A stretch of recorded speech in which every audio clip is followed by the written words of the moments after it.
The fluorescent lights above hummed softly, and Nicole could see them through the slits of her barely open eyes. She couldn't move. She couldn't speak. She couldn't scream. But she could hear everything, and what she heard made her want to die for real. "Are you sure she can't hear us?" Simone's voice was smooth, almost excited. "The doctor said she's brain dead. She's basically gone already." That was Brandon, her husband of 8 years. His voice carried no sadness, no grief.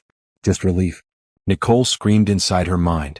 She was trapped in her own body, conscious and aware, but unable to move a single muscle except for the slight flutter of her eyelids. The doctors called it locked-in syndrome, but they didn't know that yet. They thought she was brain dead after what they said was a massive stroke. But Nicole knew the truth. This wasn't a stroke. Brandon had done something to her. "How much longer do we have to wait?" Simone asked. Through Nicole's limited vision, she could see the woman standing near the window, wearing a black designer dress that Nicole recognized because she had almost bought the same one last month. Simone wore it like she was going to a cocktail party, not visiting her lover's dying wife. "The doctor said we can pull the plug tomorrow. I already signed the DNR papers. By this time next week, everything will be ours. The business, the house, the life insurance. $3 million, baby." Brandon's voice was closer now. Nicole could see his blurry figure standing beside her bed. $3 million. That's what her life was worth to him.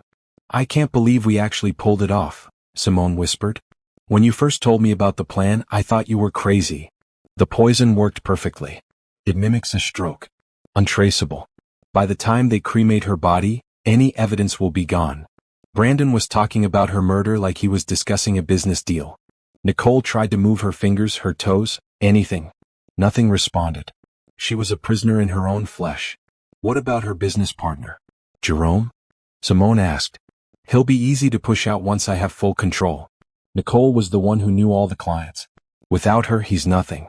I'll sell the company within 6 months and we'll take the money and move to the Bahamas like we planned." Nicole's company. Her commercial real estate development firm that she had built from nothing over 12 years. She had poured her soul into that business, worked 18-hour days, earned the respect of every major developer in the city. And Brandon wanted to sell it like it was an old car. "I still feel weird being here," Simone said. "What if someone sees us together? Everyone thinks you're my assistant. We've been careful. Besides, after tomorrow it won't matter. You can finally move into the master bedroom permanently." Simone laughed, a high-pitched sound that made Nicole's soul hurt. "I've already redecorated it in my mind. That ugly floral wallpaper she loves has to go." They kept talking, planning their future on top of Nicole's supposed grave. They discussed the funeral arrangements like they were planning a vacation. Brandon wanted a small service to save money. Simone wanted an open casket so people could see how peaceful Nicole looked. They debated whether to serve wine or champagne at the reception. Nicole had never felt so helpless in her entire life. She was lying right there, hearing every word, and she couldn't do a single thing about it. Tears should have been running down her face, but even her tear ducts wouldn't respond to her commands. "We should go," Brandon finally said.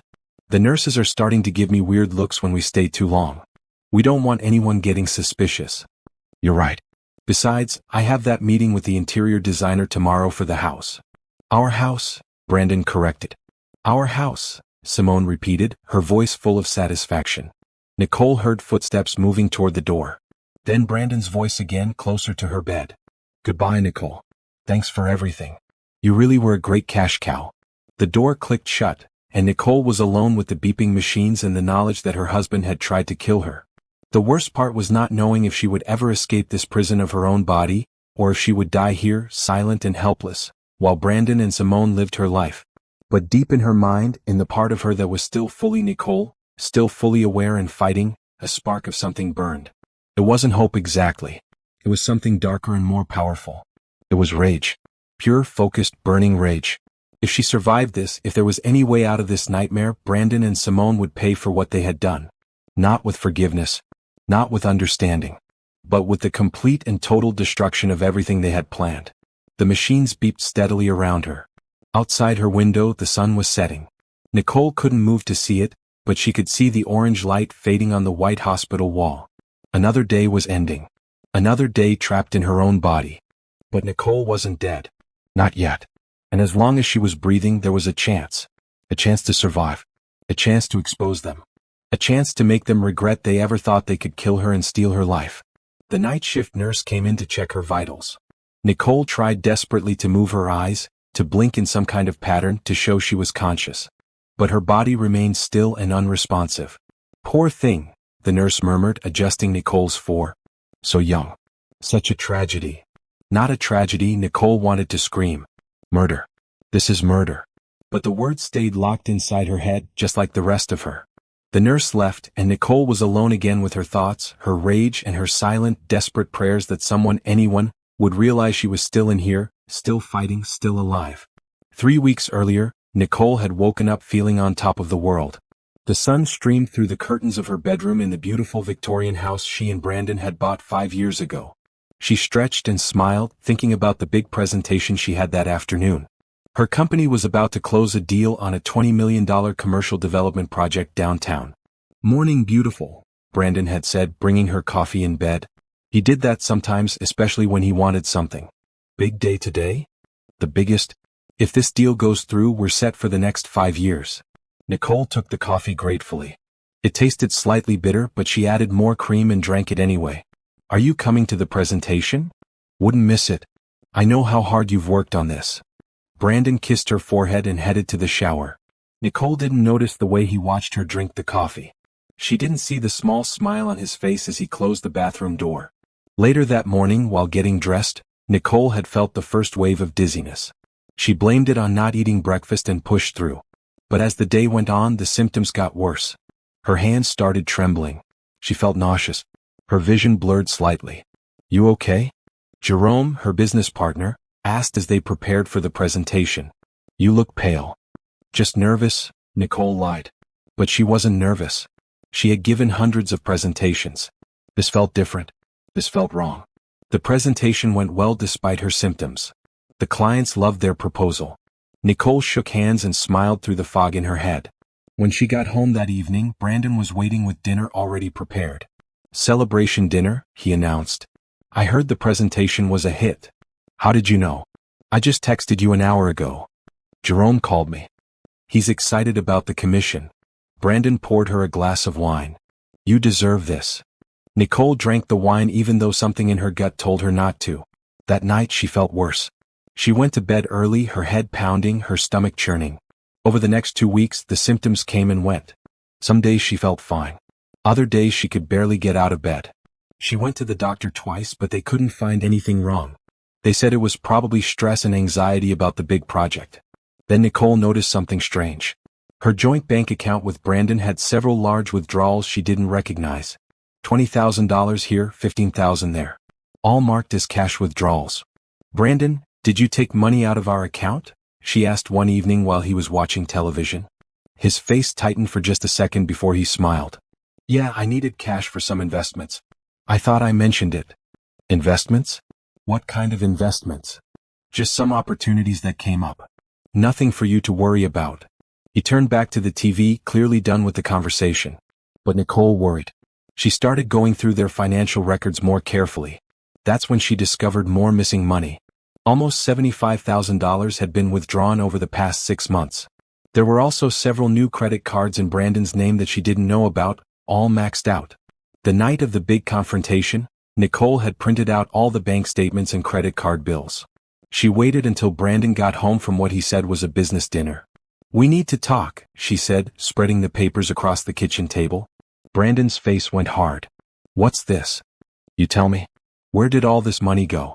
And why do you have credit cards I don't know about with over $100,000 in debt? You've been spying on me? His voice rose in anger. Spying? This is our joint account. And these cards are in your name, but they'll affect both of us. Brandon, what's going on? Nothing you need to worry about. I'm handling it. Handling it? By stealing from our account? By racking up secret debt? Nicole stood up, her voice shaking with anger and hurt. Are you gambling? Are you having an affair? What is it? You always think you're so smart, don't you? Brandon's face twisted with rage she had never seen before.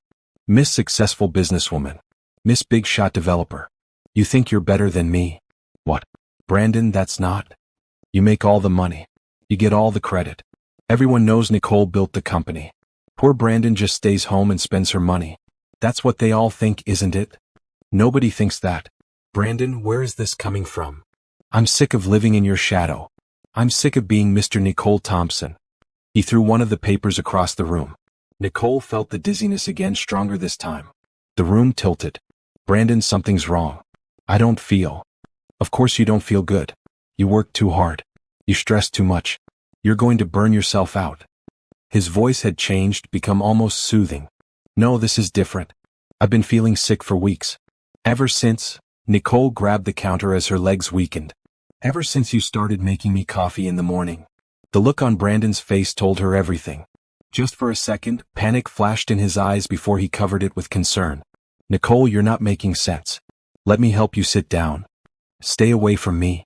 Nicole backed toward the living room, but her legs weren't working right. What did you do? What did you give me? You're being paranoid. This is exactly what I'm talking about. You're so stressed you're imagining things. I'm not imagining the missing money. I'm not imagining. Nicole's words cut off as the room spun violently. She reached for the couch but missed. Her body felt like it was shutting down, one system at a time. Nicole? Brandon caught her as she fell, but there was something in his voice that wasn't quite right. It wasn't fear. It was anticipation.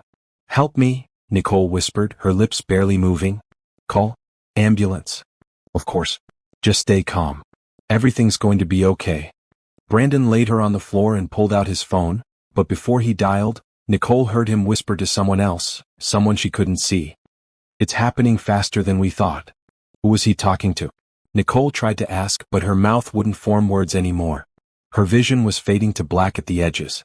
She could hear Brandon on the phone with 911, his voice full of fake panic, saying the right things, playing the concerned husband perfectly. The last thing Nicole remembered before everything went dark was Brandon's face hovering over hers. He wasn't calling her name. He wasn't crying. He was smiling. And then nothing. When Nicole woke up, if you could call it waking up, she couldn't move. She couldn't see clearly. She could hear voices, medical equipment beeping, footsteps on linoleum floors. But her body wouldn't respond to any command her brain sent. Mrs. Thompson, can you hear me? A man's voice, professional and distant. If you can hear me, squeeze my hand. Nicole screamed inside her head to squeeze, to move, to do anything. Nothing happened.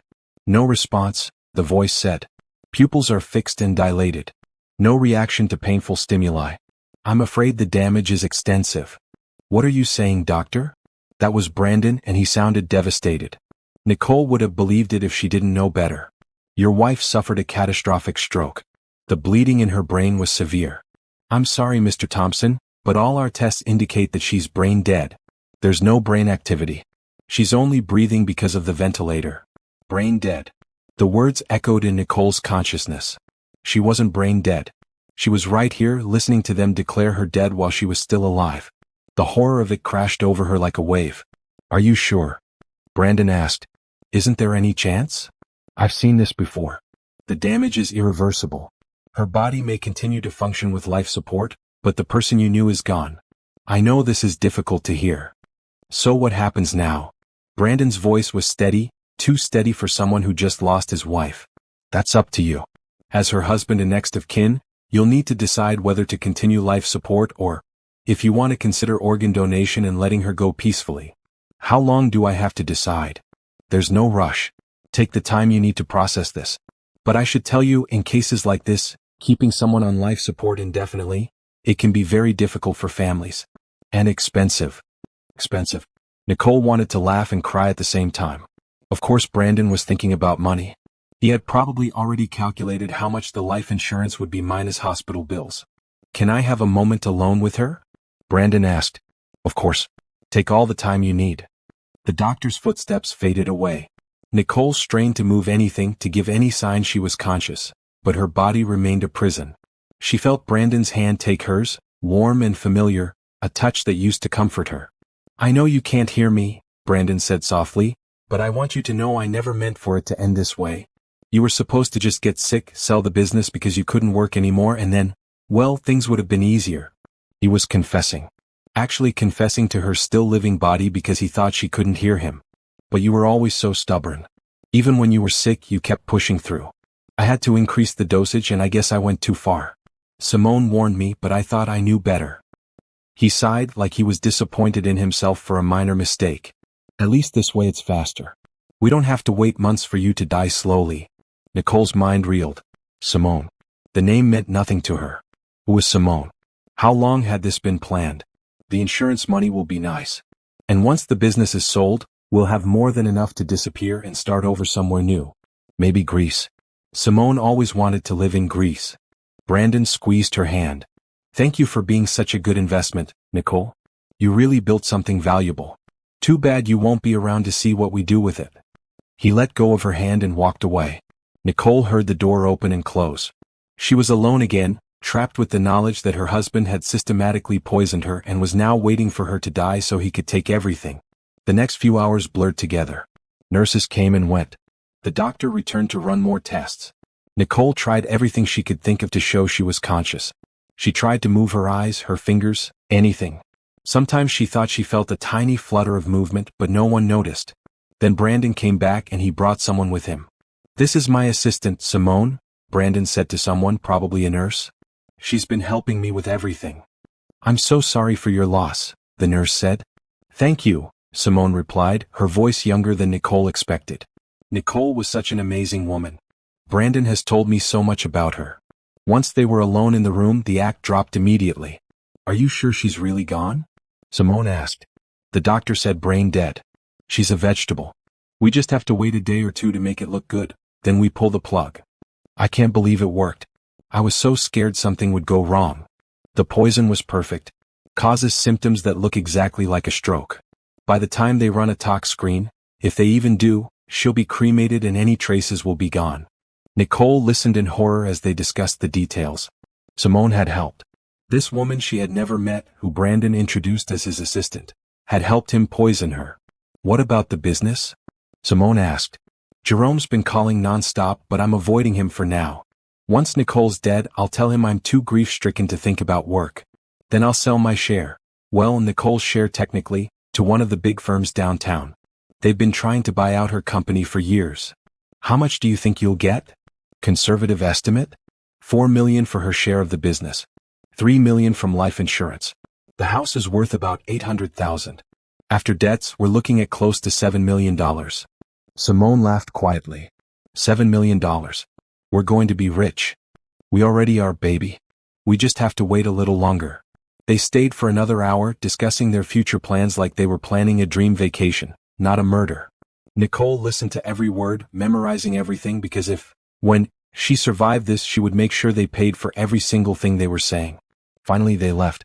The doctor came back in, a different doctor this time. A woman. Mrs. Thompson, the new doctor said, I'm Dr. Rachel Kim. I've been asked to consult on your case. I'm going to run some different tests, okay? If you can hear me at all, I want you to try to move your eyes. Just try.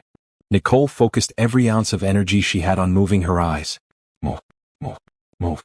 Interesting, Dr. Kim murmured. Nicole felt something, a small touch near her eye. There's definitely some micro-movements here. Mr. Thompson said you had a stroke, but your scans don't quite match that diagnosis. I want to run some additional tests. Hope flared in Nicole's chest. Someone noticed. Someone saw that something was wrong with the diagnosis. I'll be back tomorrow, Dr. Kim said. Don't worry, Mrs. Thompson. I'm going to figure out what's really going on.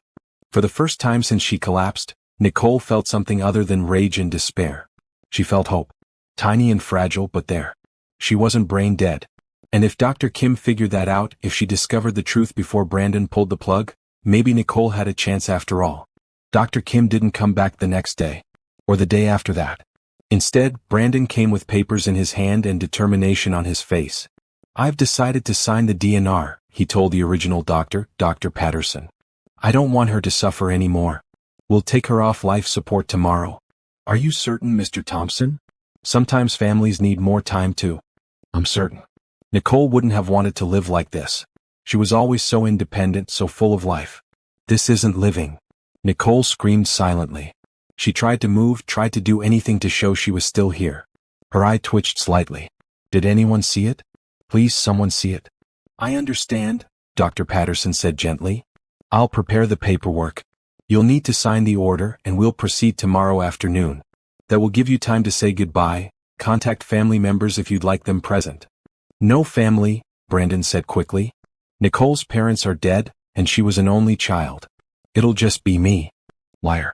Nicole had an aunt in Florida, cousins in California. Brandon just didn't want witnesses. After Dr. Patterson left, Brandon pulled out his phone. Hey, it's done. We're pulling the plug tomorrow at 2 p.m. You can come by after. We'll go celebrate? No, not celebrate, obviously. We'll go have a drink to process everything. Yeah, the funeral home is already arranged. I'm doing cremation. Much cheaper and like I said, no evidence. I love you too. He was planning her funeral while she lay there listening.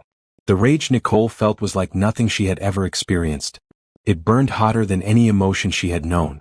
This man had promised to love her forever, and now he was counting down the hours until he could kill her and take her money.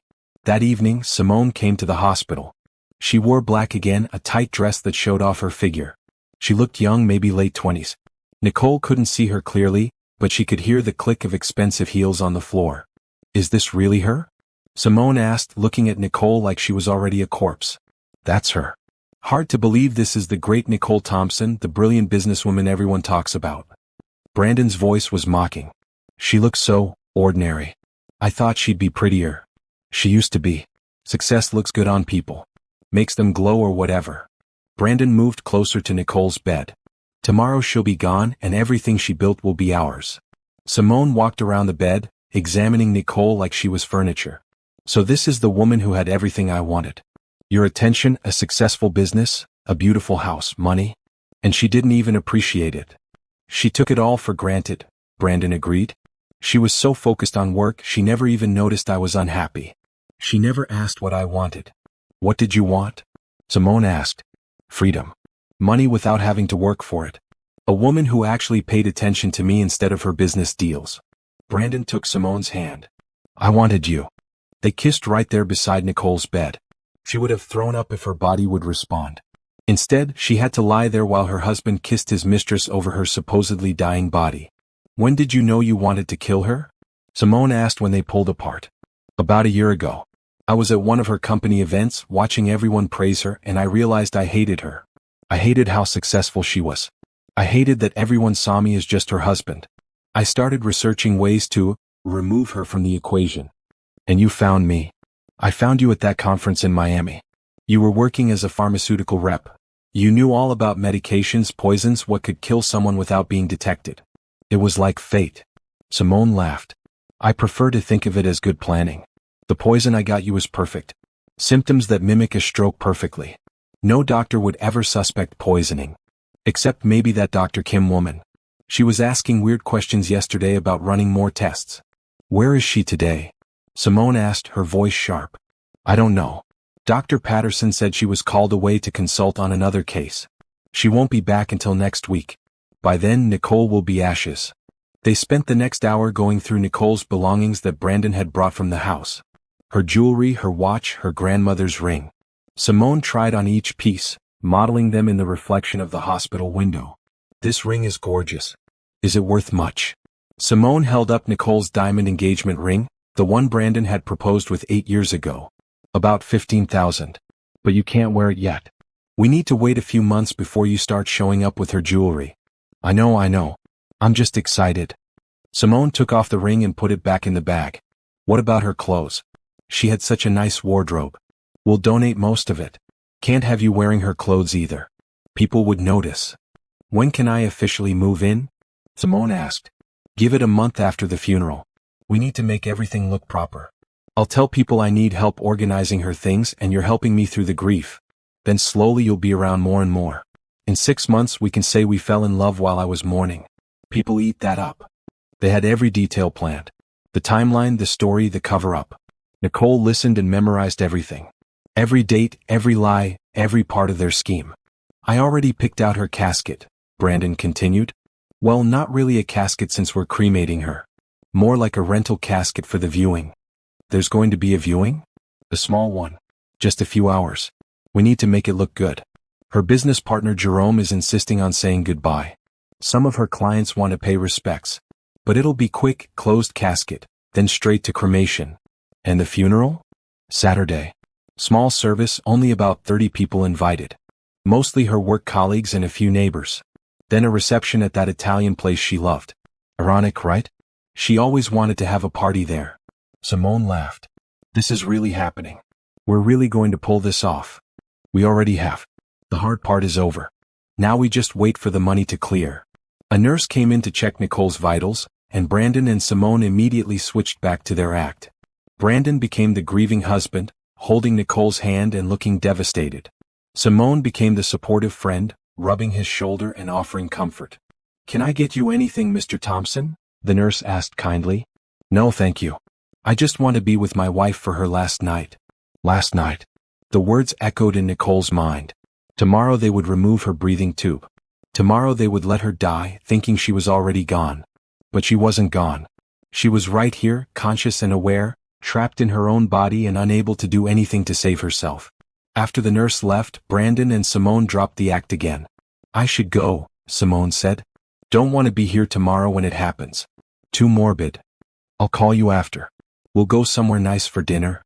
"To celebrate?" "To celebrate," Brandon confirmed. They kissed goodbye and Simone left.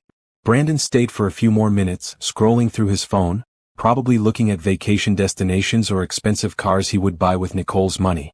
Then he leaned close to Nicole's face. "You know, part of me wishes you could hear this.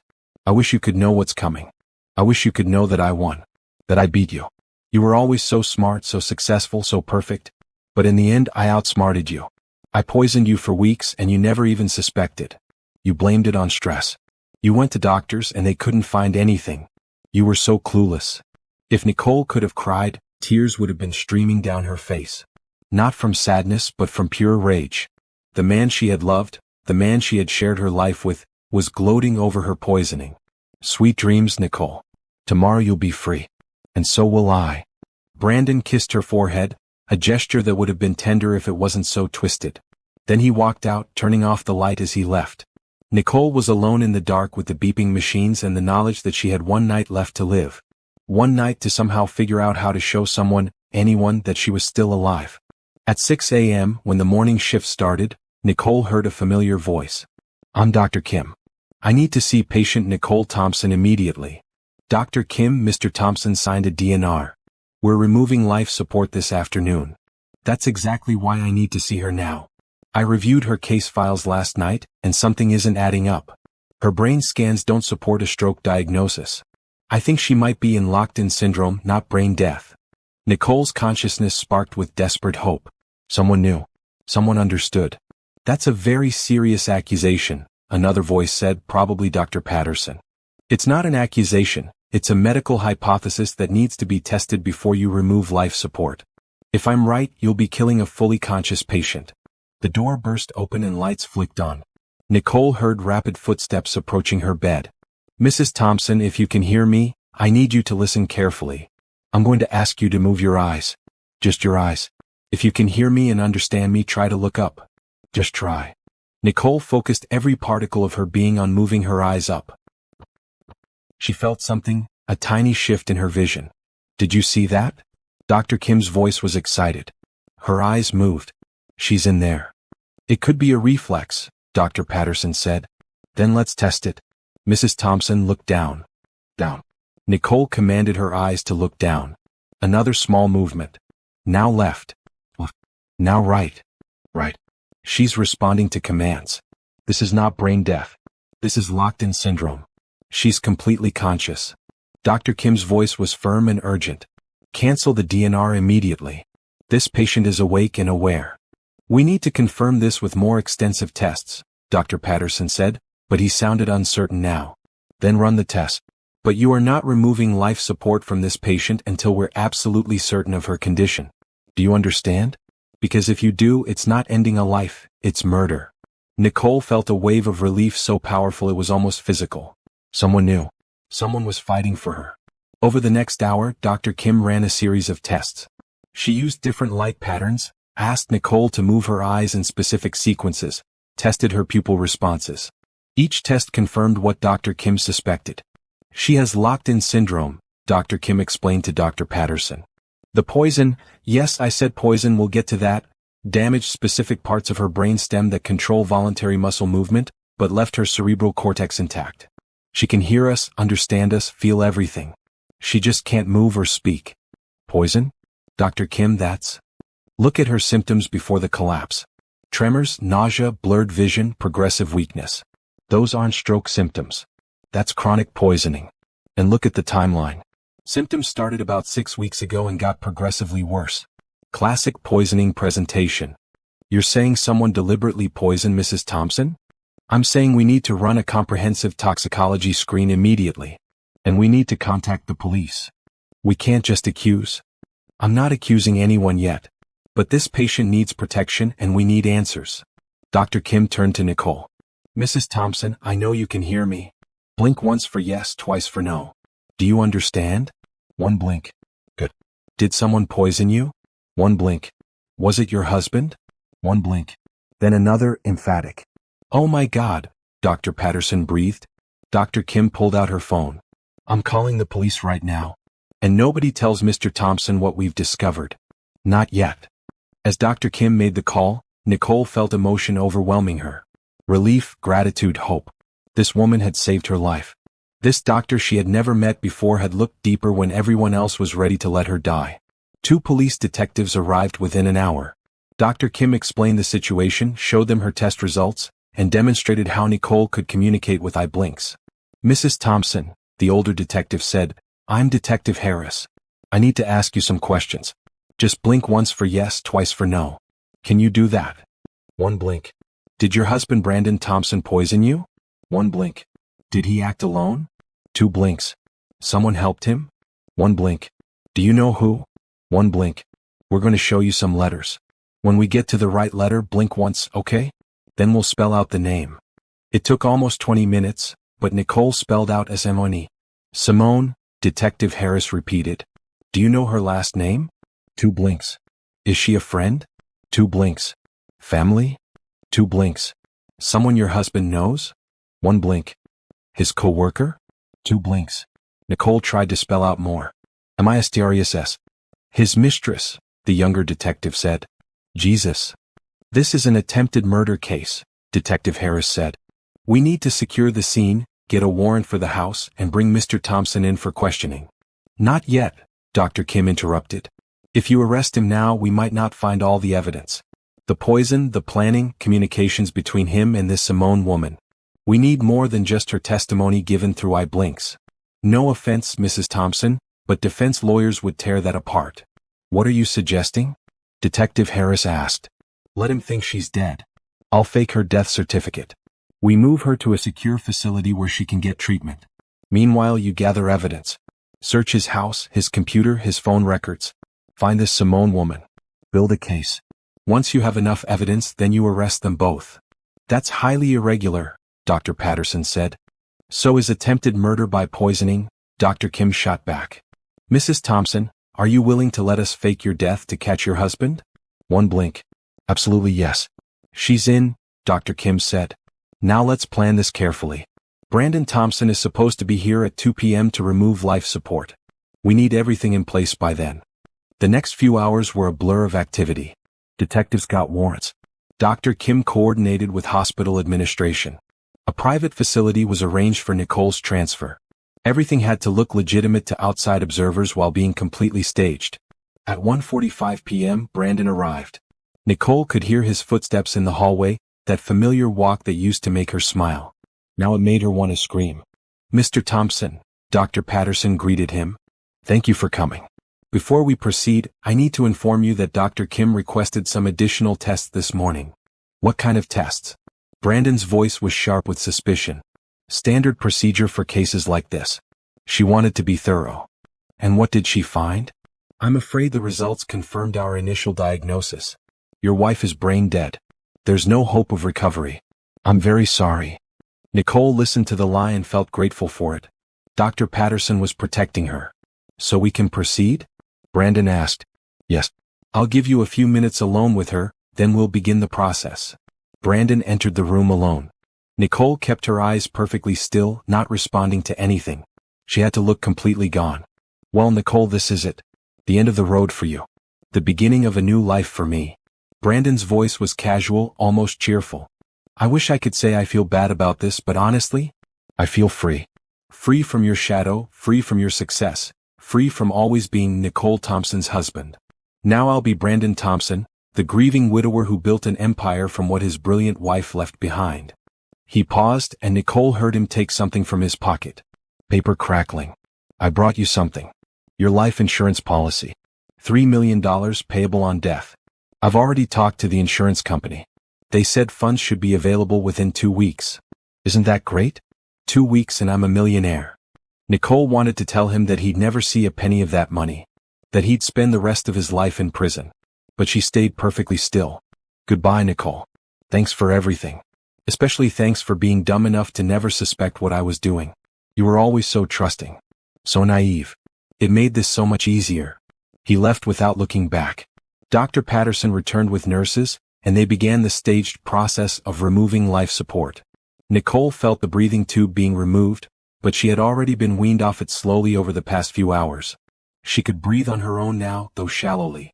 The monitors flatlined. Dr. Kim had set them to simulate death. Nicole heard Brandon's sob, perfectly performed for the staff watching. Then she heard him call Simone. It's done. She's gone. I know. I'll meet you at the restaurant. Yeah, we can celebrate properly tonight. I love you too. As soon as Brandon left the hospital, Nicole was quickly moved to a private facility across town. Dr. Kim came with her. You did amazing, Mrs. Thompson, Dr. Kim said as they transferred her. Now comes the hard part. Recovery. But I promise you we're going to get you better. And we're going to make sure your husband pays for what he did. For the first time in weeks, Nicole felt something other than rage and fear. She felt determination. She was going to survive this. She was going to recover. And she was going to destroy Brandon and Simone completely. The war had just begun. The private facility was nothing like the hospital. Quiet, peaceful, and completely secure. Only Dr. Kim, a few trusted nurses, and the detectives knew Nicole was there. To the rest of the world, Nicole Thompson was dead. Let's start your treatment, Dr. Kim said once Nicole was settled into her room. The poison damaged your neuromuscular connections, but the damage isn't permanent. With intensive therapy and the right medication, you should regain movement and speech. It won't be fast, but it will happen. Nicole blinked once. How long? Dr. Kim seemed to understand the question. Weeks, maybe months for full recovery. But we should see improvements in days. I'm starting you on a combination of drugs to repair the nerve damage and flush out any remaining toxins. We'll also begin physical therapy immediately. While Nicole received treatment, Detective Harris and his team went to work. That same afternoon, they executed a search warrant on Nicole's house. Brandon was at a restaurant with Simone, celebrating Nicole's death, when police showed up at his door. Detective Harris showed Nicole photos on his phone the next day. We found the poison in your vitamin bottles just like you indicated. He'd been putting it in your morning vitamins for weeks. We also found his laptop with searches for undetectable poisons, how to fake a stroke, and life insurance payout timeline. Nicole blinked rapidly with satisfaction. There's more. We found text messages between him and Simone going back over a year. They planned everything. The poisoning, the timing, what they'd do with the money. They even discussed cremating you quickly to destroy evidence. Detective Harris scrolled through his phone. We've got them, Mrs. Thompson. But we're going to be patient.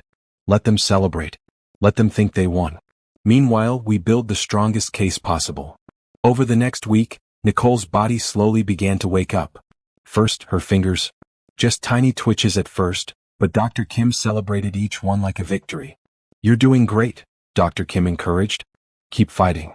Your body is healing. Then Nicole's toes moved. Then her arms. The progress was slow and frustrating, but it was progress. Dr. Kim brought in physical therapists who worked with Nicole for hours every day, helping her relearn how to control her muscles. Meanwhile, Detective Harris kept Nicole updated on the investigation. They had found Simone Wells, the pharmaceutical rep who had provided Brandon with the poison. She had no idea police were watching her. Brandon had officially sold his share of Nicole's company to a large development firm for $4.2 million. The life insurance company had paid out. Brandon and Simone were rich, or so they thought. We've frozen all the accounts, Detective Harris explained. They just don't know it yet. The insurance company is cooperating with the investigation. Every dollar Brandon thinks he has is actually evidence. 2 weeks after her supposed death, Nicole managed to speak her first word. It came out rough and broken, but it was a word. Good, she whispered. Dr. Kim's eyes filled with tears. Yes. Nicole, that's incredible. By the third week, Nicole could move her arms and legs with assistance. She could speak in short sentences, though her voice was weak and her words sometimes slurred. But she was talking. She was moving. She was coming back. "Ready to see what your husband has been up to?" Detective Harris asked one morning, bringing a tablet to show her. He pulled up social media. Brandon had posted a memorial to Nicole that made him look like the perfect grieving husband. "My angel, my love, my everything. I'll carry you in my heart forever." The comments were full of sympathy. Friends and colleagues offering condolences, saying how sorry they were for Brandon's loss, how strong he was being. Nicole felt rage bubble up again, but it was different now. It was cold and focused. Brandon thought he had won. He had no idea what was coming. "There's more," Detective Harris said, scrolling through Facebook. "Look at this." It was a photo from the funeral reception. Brandon and Simone stood apart, playing their roles perfectly. But Detective Harris zoomed in on their hands, barely visible at the edge of the frame, fingers intertwined. "We've been documenting everything. Every dinner, every shopping trip, every night Simone stays at your house. We've got surveillance, photos, credit card records. When we present this case, it's going to be airtight." Nicole's business partner, Jerome, had posted a long memorial about her. Unlike Brandon's fake sentiment, Jerome's grief seemed real. He talked about her vision, her passion, her brilliance. He talked about how much the company would miss her. "We interviewed Jerome last week," Detective Harris said. "He's been trying to reach Brandon to discuss the company transition, but Brandon keeps avoiding him. Says he's too grief-stricken to talk business. Meanwhile, he's already spent $400,000 on a new car, a boat, and a vacation home in the Bahamas." "He's stupid," Nicole managed to say, her voice getting stronger every day. "Criminals usually are," Detective Harris agreed. "They think they're brilliant, but they make mistakes. And your husband is making a lot of them." By week 4, Nicole was walking with assistance. Her speech was almost normal. Her mind was sharp and clear. Dr. Kim was amazed at her progress. "Most locked-in syndrome patients take months to reach this point. You're a fighter, Nicole." "Had motivation," Nicole said with a small smile. That same week, Brandon and Simone threw a party at Nicole's house. They invited dozens of people, claiming it was a remembrance celebration. Detective Harris showed Nicole the surveillance footage. Brandon gave a speech about how Nicole would want them to celebrate life, not mourn death. He raised a glass to her memory while Simone stood beside him, playing the supportive friend perfectly. Then, after the guests left, the surveillance cameras caught them in Nicole's bedroom, laughing about how they'd pulled it off. "These people came to mourn her, and they have no idea we killed her," Simone said, clearly drunk. "They're all idiots," Brandon agreed. Everyone bought it. The grieving husband, the tragic death. Nobody suspects a thing. "When can we leave the country?" "Another month. We need to wait a bit longer so it doesn't look suspicious. Then we'll move to the Bahamas permanently. They can't extradite us from there for civil matters, and nobody will ever prove it was murder." Nicole watched the video with Detective Harris and his partner. "Can you arrest them now?" "Soon," Detective Harris said. "We want to wait until they try to leave the country. Flight risk makes our case even stronger. Plus, we're still tracking down all the evidence. Simone bought the poison from a dealer in Miami. We're working with Florida authorities to locate him and get his testimony." "How much longer?" 2 more weeks. We'll arrest them before they can leave for the Bahamas." "I promise." Nicole nodded. 2 more weeks. She could wait 2 more weeks. In that time, she would get even stronger. She would prepare for the moment when she would face Brandon and Simone again, not as a victim, but as the woman who survived and would destroy them completely. Dr. Kim entered with Nicole's daily medication. "You're making incredible progress. At this rate, you'll be fully recovered in another month." "I want to be there," Nicole said, "when they're arrested." "I think we can arrange that," Detective Harris said with a smile. "You've earned the right to see the look on their faces." Nicole smiled too. For the first time in weeks, she let herself feel something other than anger. She felt hope. She felt strength. She felt ready. Brandon and Simone had no idea what was coming. They thought they had gotten away with murder. They thought they were safe, rich, and free. They were wrong on every count. 5 weeks after Nicole's supposed death, Brandon and Simone decided to throw themselves a real celebration. Not a fake memorial for the public, but a private party with their closest friends, people who knew about their relationship and didn't care. Detective Harris showed Nicole the surveillance footage as it happened in real time. Watching from her hospital room, fully mobile now and speaking normally, Nicole saw her own house lit up with party lights. Music pumped from the speakers. Expensive champagne flowed. Unbelievable, Nicole muttered, watching Simone dance in the living room wearing one of Nicole's designer dresses. Not even hiding it anymore. They're getting cocky, Detective Harris said. That's when criminals make the biggest mistakes. Through the surveillance, Nicole heard conversations that made her blood boil. To Brandon and Simone, someone toasted. The smartest couple I know. How did you keep it secret so long? A woman asked, clearly drunk. Brandon laughed. Nicole was clueless. She was so focused on her business she never paid attention to anything else. I could have brought Simone home for dinner and Nicole probably wouldn't have noticed. What about the business? Someone else asked. Are you going to run it? Hell no. I sold Nicole's share for $4.2 million. Let someone else deal with the headaches. I'm retired at 42, baby. Brandon raised his glass and everyone cheered. Nicole's hands clenched into fists. He sold my company. To Redwood Development, Detective Harris confirmed. But don't worry. When this all comes out, that sale can be contested. You'll get your business back. I don't want it back from Redwood, Nicole said quietly. I want to rebuild it myself. Prove that it was my vision that made it valuable, not the company name. Simone was talking to a group of women in the kitchen. The best part? The insurance money just cleared. $3 million. Plus the $4 million from the business. We're set for life. What about her family? Someone asked. Won't they ask questions? Nicole didn't have any family, Simone said dismissively. No siblings, parents dead, barely any friends outside of work. Nobody cares that she's gone. That hurt more than Nicole expected. Was it true? Had she been so focused on building her business that she'd neglected all her personal relationships? She thought about it and realized, with a painful jolt, that yes, she had. Work had consumed her life. Brandon had been her only real personal relationship, and look how that turned out. Not anymore, Nicole whispered to herself. That's going to change. The party continued late into the night. At one point, Brandon and Simone stood on the balcony, Nicole's favorite spot in the house, and talked about their future. I can't believe we pulled it off, Simone said, leaning against Brandon. I told you it would work. The poison was perfect. Nobody suspected anything. I was so scared when that Dr. Kim started asking questions. But she wasn't around when it mattered. Nicole died right on schedule. Brandon kissed Simone's neck. We're free, baby. Free and rich. When do we leave for the Bahamas? 2 weeks. I already bought the house there. 5 bedrooms right on the beach. Cost $1.2 million, but it's worth it. What if someone comes looking for us? Nobody will. Who's going to investigate? Nicole's dead and cremated. Her business is sold. There's no body, no evidence, no reason for anyone to dig deeper. Brandon sounded absolutely confident. We got away with it. Nicole listened to every word, memorizing it all. They thought they were safe. They thought they were smart.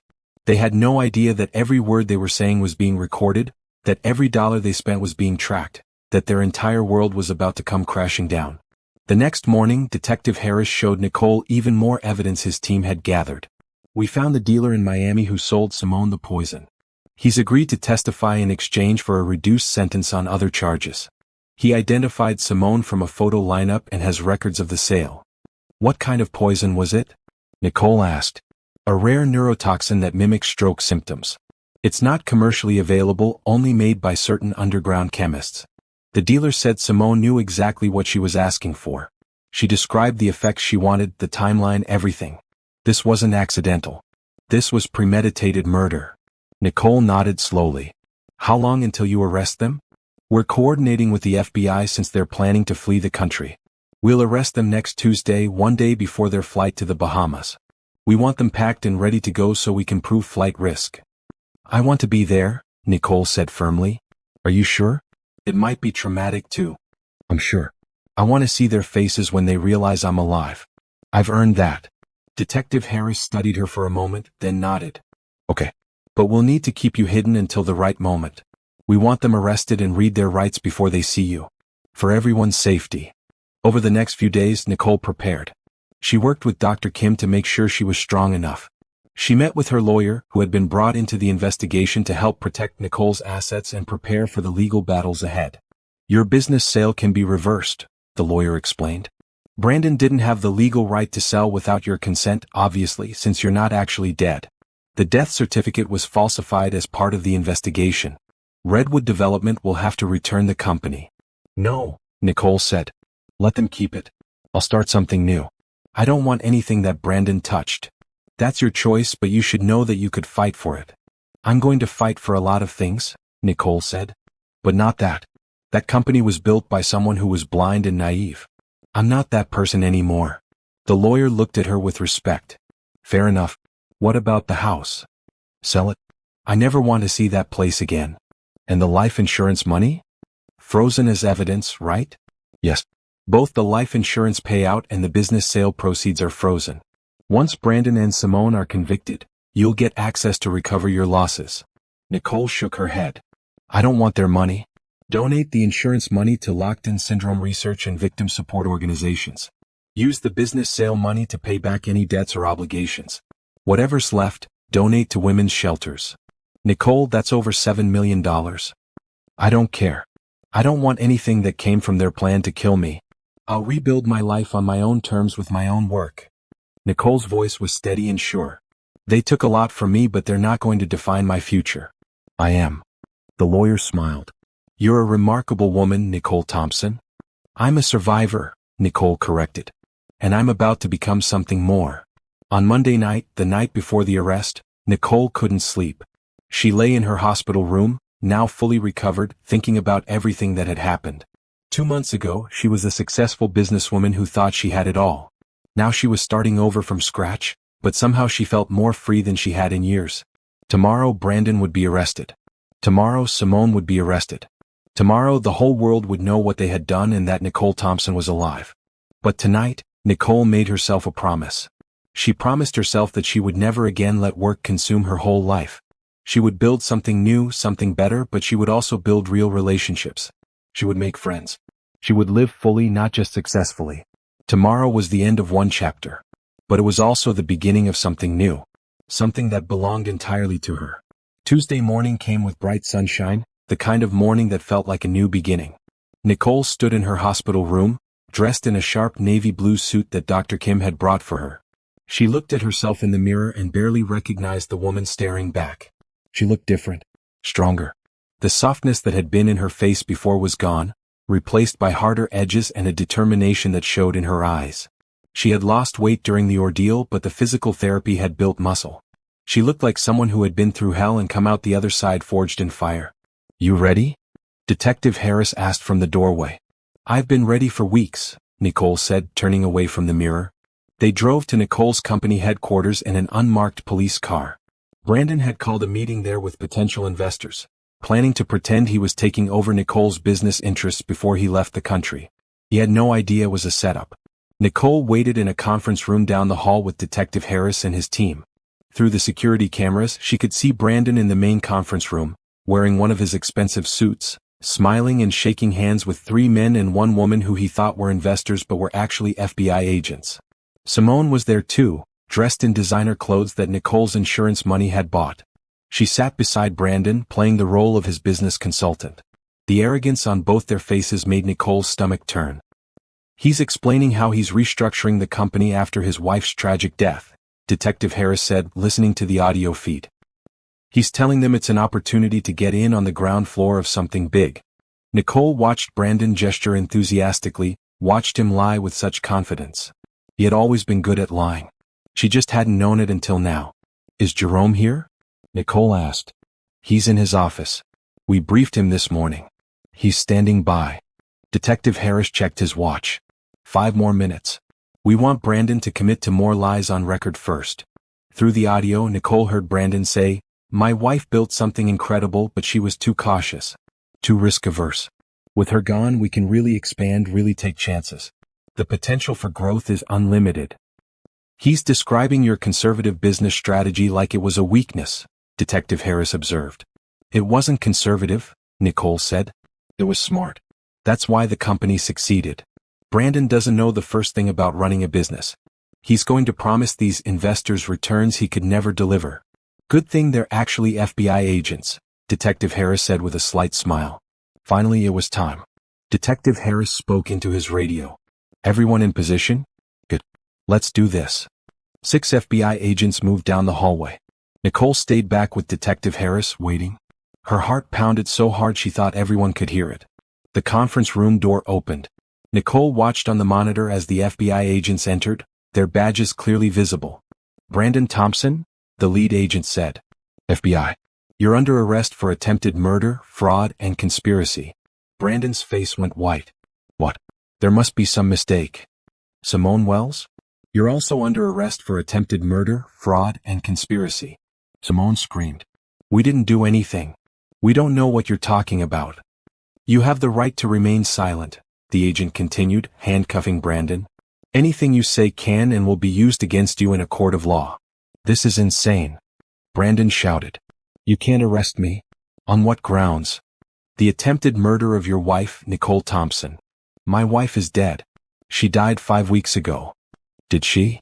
Detective Harris said, stepping into the conference room. Nicole watched as he gestured toward the door. Why don't you ask her yourself? This was it. Nicole took a deep breath and stepped into the conference room. The silence that followed was absolute. Brandon's mouth fell open. Simone's scream could probably be heard throughout the building. The color drained from both their faces so fast that Nicole thought they might actually faint. Hello, Brandon, Nicole said calmly, walking to the center of the room. Surprised to see me? You're dead, Brandon whispered. I saw you die. You were cremated. You saw what we wanted you to see, Nicole said. Did you really think we'd let you get away with trying to murder me? Simone was hyperventilating, gasping for air. This isn't possible. This isn't possible. Oh, it's very possible. I was conscious the whole time, Brandon. I heard everything. Every word you said in my hospital room. Every plan you made. Every cruel thing you said while I lay there unable to move or speak. Nicole stepped closer to him. You thought you were so smart. You thought you'd gotten away with it. Nicole, I can explain, Brandon started. Explain what? How you poisoned me for weeks. How you planned my murder with your mistress. How you sold my company and spent my life insurance money celebrating my death. Nicole's voice was steel. I heard it all, Brandon. I know everything. We have all the evidence, Detective Harris added. The poison in her vitamin bottles. Your computer searches. Text messages between you and Ms. Wells. The testimony of the dealer who sold you the neurotoxin. Surveillance of you celebrating Nicole's death. And best of all, we have Nicole herself, very much alive, ready to testify against both of you. Brandon lunged forward, but the FBI agents held him back. You can't do this. You can't prove anything. Actually, we can, another agent said, holding up a thick folder. We have enough evidence to put both of you away for 25 years to life. Simone collapsed into a chair, sobbing. I didn't want to do it. He made me. He said it was the only way. Shut up. Brandon screamed at her. Don't say anything. They're lying. We're not lying, Nicole said quietly. And you know it. You know exactly what you did, and now you're going to pay for it. The door opened again and Jerome walked in. He stared at Nicole, his eyes wide with shock. Nicole? You're alive? I'm alive, Nicole confirmed. I'm sorry I couldn't tell you sooner. It was part of the investigation. Jerome crossed the room and pulled Nicole into a hug. I can't believe this. When they told me this morning, I thought it was a cruel joke. He pulled back, looking at Brandon with pure hatred. You tried to kill her? You actually tried to kill her? He didn't just try, Nicole said. He very nearly succeeded. If Dr. Kim hadn't realized I was in locked-in syndrome instead of brain dead, Brandon would have removed my life support and I would have died. Jerome looked like he wanted to hit Brandon, but the FBI agents were already escorting both Brandon and Simone toward the door. This isn't over. Brandon shouted as they led him away. I'll fight this. I'll prove you're all lying. Good luck with that, Detective Harris called after him. We have hours of recorded conversations of you confessing to attempted murder. Should make for interesting evidence. As Brandon and Simone were taken away, Nicole felt her knees go weak. Jerome caught her arm. You okay? Yeah, Nicole said, taking a deep breath. I didn't realize how much I needed to see that. To see them caught. What happens now? Jerome asked. Now? Nicole looked around the conference room, the company headquarters she had built from nothing. Now I start over. I'm not coming back here, Jerome. This place is yours if you want it.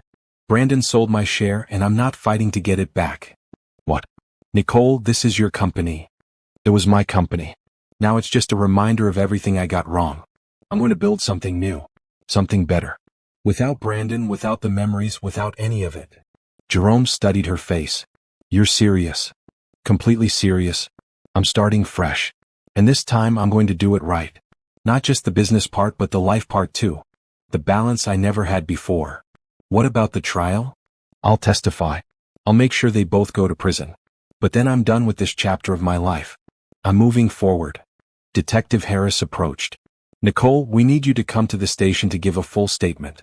It'll take a few hours. Let's get it done, Nicole said. As she walked out of the building, Nicole looked back one last time at the company she had built. It had been her whole world once. Now it was just a building. The real value had always been inside her. Her knowledge, her vision, her skills. And those things Brandon could never take from her. She had survived. She had won. And now, finally, she could truly start living.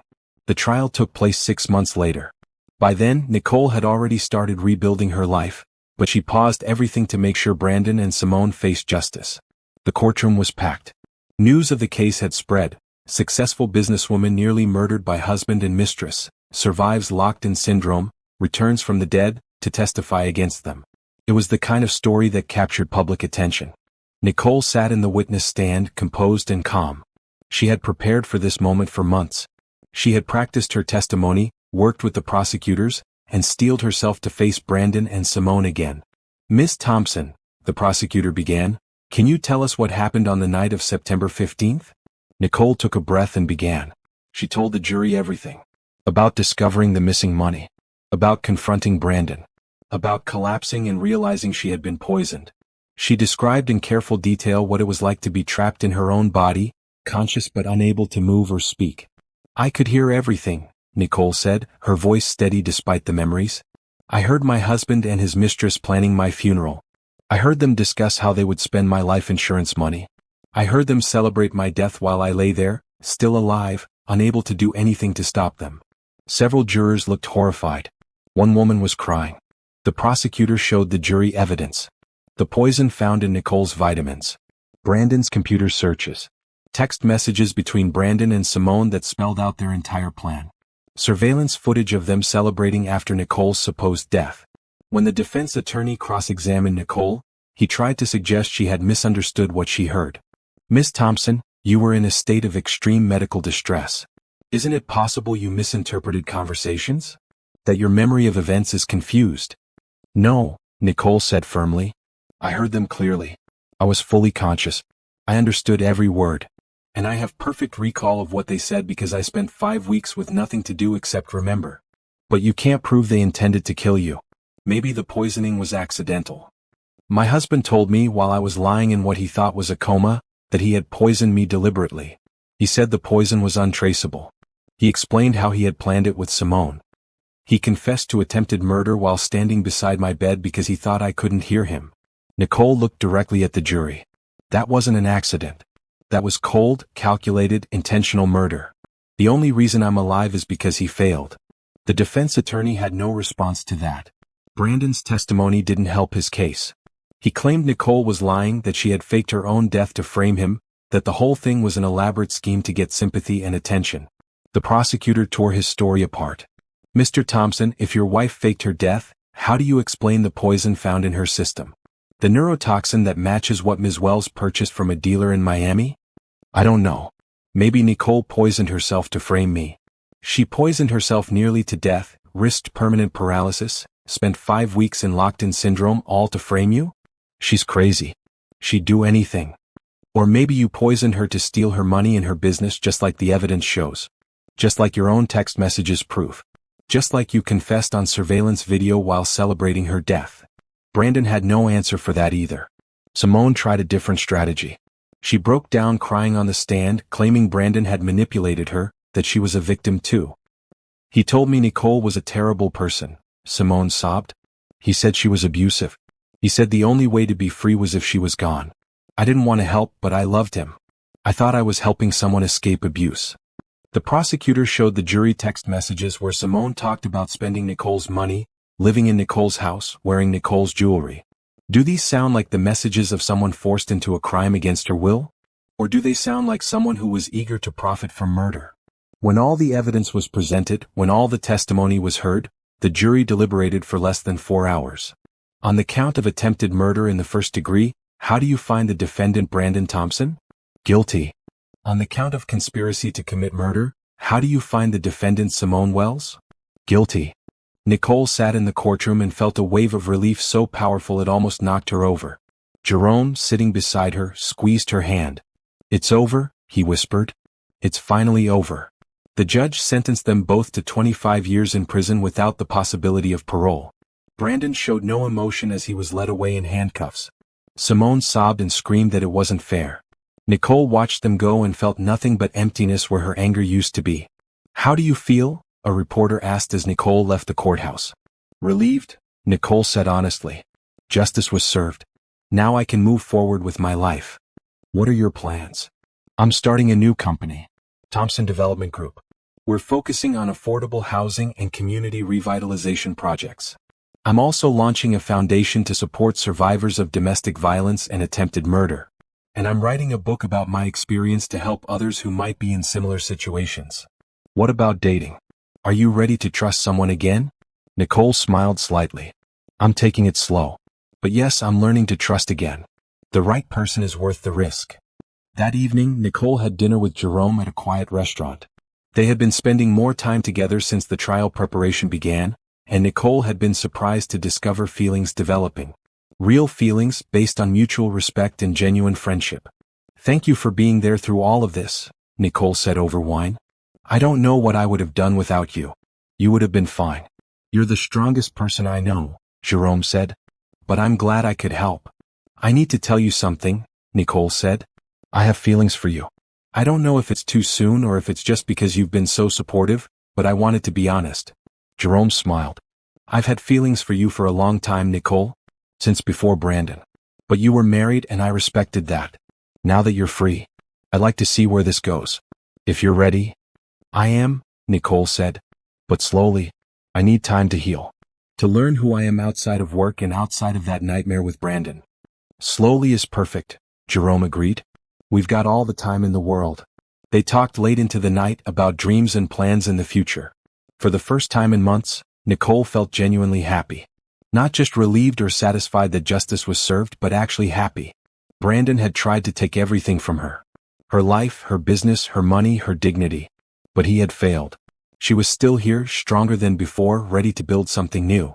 And this time she wasn't building alone. 1 year after her death, Nicole stood on the balcony of her new penthouse apartment, looking out over the city. It was a different view than her old house, a different neighborhood, a completely different life. Behind her, she heard the door open. Jerome came out carrying 2 cups of coffee. Thought you might need this, he said, handing her one. You know me too well, Nicole said with a smile, taking the cup. They had been officially dating for 6 months now, taking things slow just as they'd promised. Jerome had moved in 3 weeks ago, and it felt natural and right in a way her marriage to Brandon never had. This relationship was built on honesty, respect, and genuine partnership. Big day today, Jerome said. You nervous? A little, Nicole admitted. The grand opening of Thompson Development Group's first project was that afternoon. They had converted an old warehouse district into affordable housing units, complete with community spaces, small business storefronts, and a job training center. It was exactly the kind of project Nicole had always dreamed of doing but never had time for when she was running her old company. You're going to be great, Jerome assured her. This project is incredible. You should be proud. We should be proud, Nicole corrected. You're my partner in this. Equal partners. Jerome smiled. I like the sound of that. Nicole's phone buzzed. A text from Dr. Kim. Good luck today. So proud of you. Dr. Kim had become a close friend over the past year.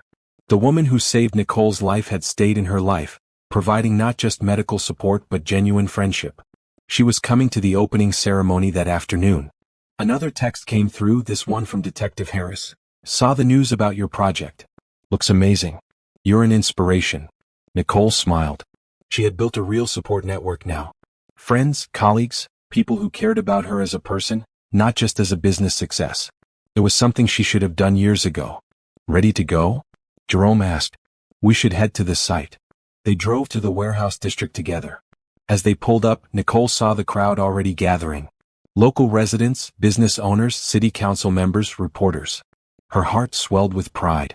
This was real. This was meaningful. This was so much better than making rich developers richer. The ceremony was beautiful. Nicole gave a speech about second chances and new beginnings, about building communities instead of just buildings. She talked about how her experience had changed her priorities, taught her what really mattered. A year ago, I was focused entirely on profit margins and business deals, Nicole said to the crowd. I thought success meant having the biggest company and the most money. Then I almost died and I realized that success is actually about impact. About creating something that helps people. About building a life worth living, not just a business worth selling. The crowd applauded. Nicole saw Dr. Kim in the front row, smiling and wiping away tears. Jerome stood beside the podium, looking at her with pride and love. After the ceremony, as people toured the new housing units, a young woman approached Nicole. Miss Thompson? I just wanted to thank you. I'm moving into one of these apartments next week with my daughter.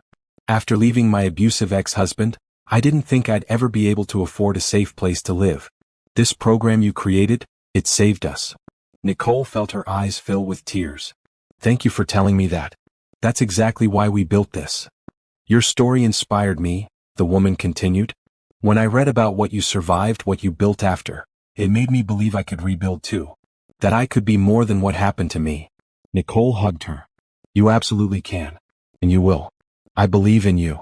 That evening, Nicole and Jerome had dinner with Dr. Kim and Detective Harris and his wife. They toasted to new beginnings, to justice served, to lives rebuilt. What's next for you? Dr. Kim asked. 2 more housing projects breaking ground next month, Nicole said. And my book comes out in 6 months. I'm also working with a production company. They want to make a documentary about my case and locked-in syndrome awareness. You're doing amazing things, Dr. Kim said. I'm doing meaningful things, Nicole corrected. That's better than amazing. Later that night, back at the penthouse, Jerome and Nicole sat on the couch together. Can I ask you something? Jerome said. Anything. Do you ever miss the old life? The big deals, the prestige, all of it? Nicole thought about it honestly. Sometimes I miss the thrill of closing a big deal. But I don't miss who I was then. I was successful, but I was empty. I had money and a nice house and a business everyone respected. But I didn't have real connections. I didn't have purpose beyond profit. I didn't have love. She looked at Jerome. Now I have all of that. I'd never go back. I'm glad, Jerome said, kissing her. Because I really like this version of you. Nicole's phone buzzed one more time. A notification about Brandon and Simone. They had filed another appeal. It was automatically denied. They would spend the next 24 years in prison minimum.